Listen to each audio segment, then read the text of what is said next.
কি রে, কই যাস? বাজারে যাই, মাথায় ডিম আছে, বিক্রি করুম।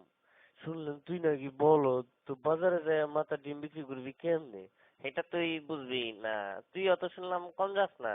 আচ্ছা পারলে কত দেখি আমার মাথায় কি আছে, যদি কইতে পারস তো এখান থেকে তোরে আমি 2টা ডিম দেবো।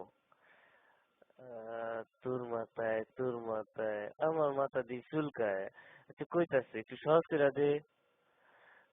আমার মাথায় যা আছে এটার গায়ের রং সাদা, আর ভাঙলে কুসুম লাল হইতে পারে, আবার হলুদ হইতে পারে, আর কম না, কইলে বুঝে লবি।